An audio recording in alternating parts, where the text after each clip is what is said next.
Assalamualaikum warahmatullahi wabarakatuh, anak-anak Indonesia yang hebat. Bertemu lagi bersama sahabat pelajar Indonesia.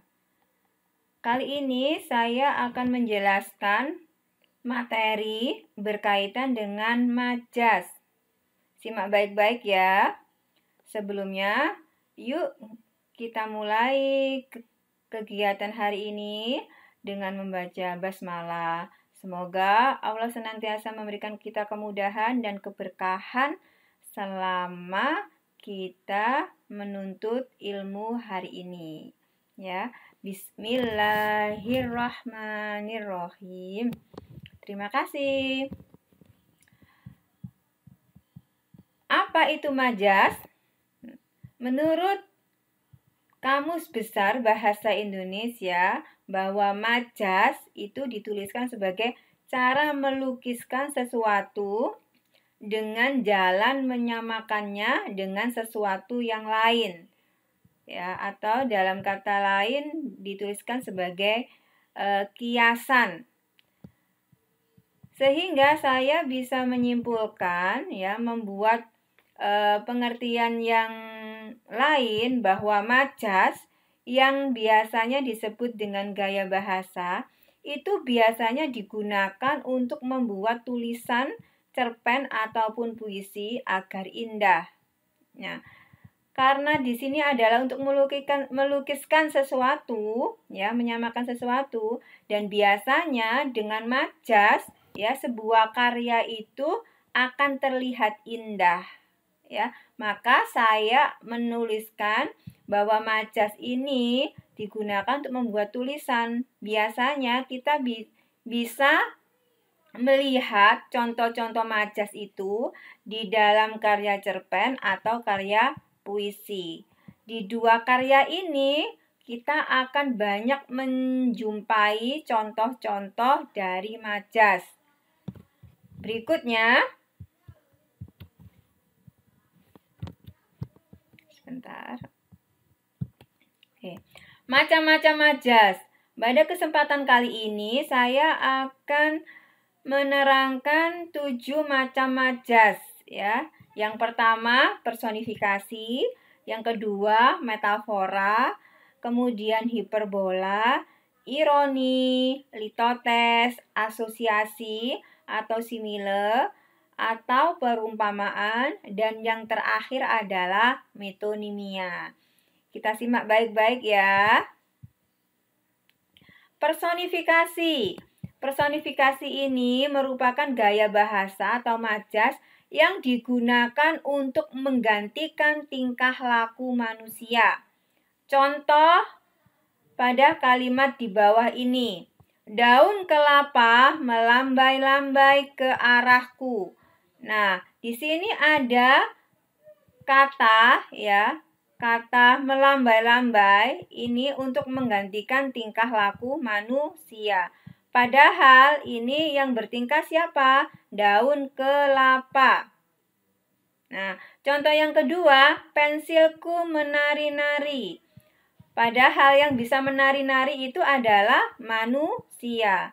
Jadi pensil, daun kelapa ini bertingkah seperti manusia. Jadi menggantikan tingkah lakunya manusia.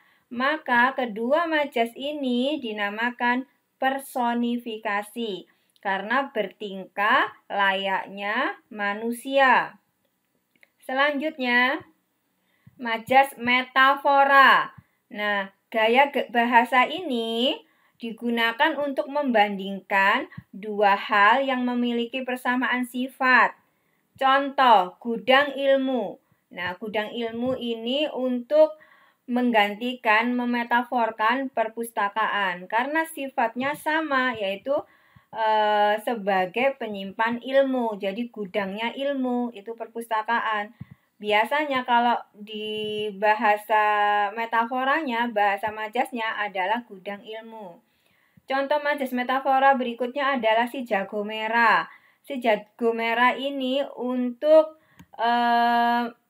membandingkan sifat api ya. Jadi sama-sama sifatnya membakar. Nah, si jago merah dan api. Sampah masyarakat. Sampah masyarakat ini adalah namanya sampah, berarti kan sesuatu yang tidak berguna. Seperti halnya pengangguran. Pengangguran itu adalah orang-orang yang tidak memiliki pekerjaan, ya. Nah, ini namanya kalau dimetaforkan itu dikenal dengan sampah masyarakat. Nah, oke. Selanjutnya, hiperbola. Majas hiperbola ini digunakan untuk mengungkapkan sesuatu secara berlebihan. Jadi kalau misalnya kita mengungkapkan sesuatu yang berlebihan, itu menggunakan majas hiperbola. Jadi kadang terkesan tidak masuk akal. Contoh, suaramu memecahkan jendela kamarku. Maaf ya, ini salah tulis. Harusnya jendela kamarku. Kemudian contoh yang kedua, air matanya menganak sungai. Jadi kan sesuatu yang sangat berlebihan, ya, untuk menggambarkan seorang anak yang menangis. Kalau contoh yang pertama ini adalah mengungkapkan sesuatu yang berlebihan untuk menyatakan bahwa suaranya keras. Kerasnya itu sampai memecahkan. Nah, ini juga, ya, contoh yang ketiga, ini untuk mengungkapkan secara berlebihan orang yang bekerja, ya, digunakan majas hiperbola, yaitu banting tulang. Berikutnya, ironi. Ironi itu biasanya digunakan untuk menyindir dan kata-katanya itu bertentangan dengan kenyataan. Seperti ini ya, contoh yang pertama, tulisanmu bagus sekali, ya, untuk menyindir bahwa tulisannya itu tidak bagus sebenarnya. Dari kalimat yang mana? Dari ini, aku jadi sulit membacanya. Kalau bagus, harusnya kan kita bisa membacanya dengan jelas kan? Nah, ini kebalikannya, ya. Bersih sekali bajumu. Bajunya katanya bersih, tapi kok di kalimat berikutnya banyak noda lumpur memenuhi bajumu. Berarti ini menunjukkan bahwa baju yang dimaksud itu bajunya kotor. Jadi disindir untuk segera membersihkan atau mungkin diminta untuk mengganti baju.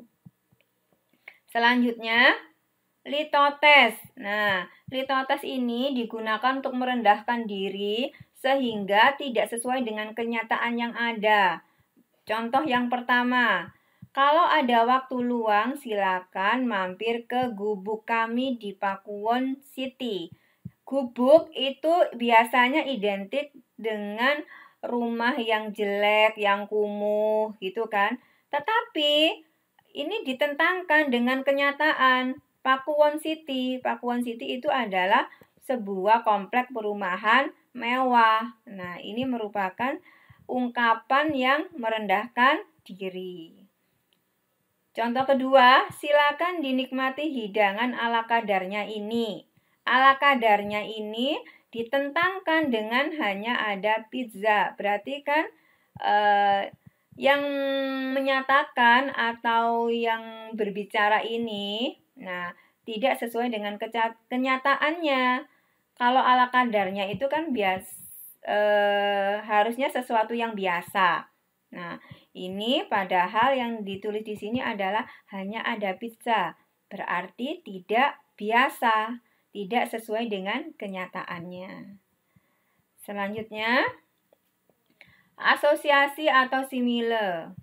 Gaya bahasa ini digunakan untuk membandingkan objek yang beda, tapi dianggap sama dengan menggunakan kata hubung bagaikan, seperti, ibarat, laksana, dan bak. Nah, jadi kalau misalnya kalian menjumpai sebuah majas, sebuah kalimat, kalau dia membandingkan, ya, sesuatu yang dianggap sesuatu objek yang berbeda, kakak dan adik itu kan berbeda kan, tapi dianggap sama, bagaikan pinang dibelah dua. Nah, penanda bagaikan, penanda seperti itu sebagai penanda bahwa majas yang digunakan adalah asosiasi atau simile. Paling mudahnya kalau kita ada soal dengan menggunakan kata hubung bagaikan seperti ibarat, laksana, dan bak, berarti bisa dipastikan majas yang digunakan adalah majas ini asosiasi atau simile atau perumpamaan. Oke, kita cek selanjutnya. Metonimia. Metonimia ini biasanya digunakan untuk menyebut benda. Tetapi saat menyebut benda, orang yang berbicara itu menyebutkan merek. Nah, contoh. Tadi pagi ibu memberikan aku susu ultra. Ini harusnya membelikan ya. Tadi pagi ibu membelikan aku susu ultra. Nah, susu di sini diikuti dengan merek ultra. Oke, contoh kedua, Amira ingin sekali membeli sepatu Adidas. Nah, sepatu diikuti dengan mereknya Adidas. Maka kedua contoh ini merupakan majas metonimia.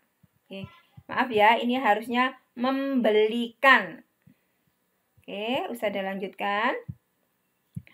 Nah, ini ada contoh wajahnya selalu bersinar terang bagaikan bulan purnama. Termasuk majas apa? Nah, ini ada penanda bagaikan. Berarti langsung saja kita pilih asosiasi. Gitu ya. Contoh berikutnya. Buku adalah jendela ilmu. Maaf, buku adalah jendela dunia. Itulah sebabnya sangat dianjurkan untuk rajin membaca buku. Termasuk majas apa? Nah, oke. Ini adalah yang benar adalah majas metafora. Karena buku ini ya dibandingkan dengan sifatnya ya sebagai jendela dunia. Dengan membaca buku kita akan mengetahui ya isi dunia ya dari buku tersebut. Karena di buku itu banyak informasi, sehingga kita bisa mendapatkan informasi berkaitan dengan dunia ini dalam sebuah buku. Maka dinamakan majas metafora. Oke. Ya anak-anak, terima kasih sudah menyimak penjelasan dari saya. Apabila ada kurang lebihnya, saya mohon maaf ya. Tadi ada hal-hal yang teknis, salah ketik ya. Saya mohon maaf. Nanti perbaikannya akan saya tuliskan di deskripsi di channel Sahabat Pelajar Indonesia. Kalian bisa juga mengunduh materi ini di sisarianti.smp-alhikmah.sby.sch.id. Bisa kalian unduh di sana. Semoga bermanfaat. Sukses anak-anak Indonesia. Wassalamualaikum warahmatullahi wabarakatuh.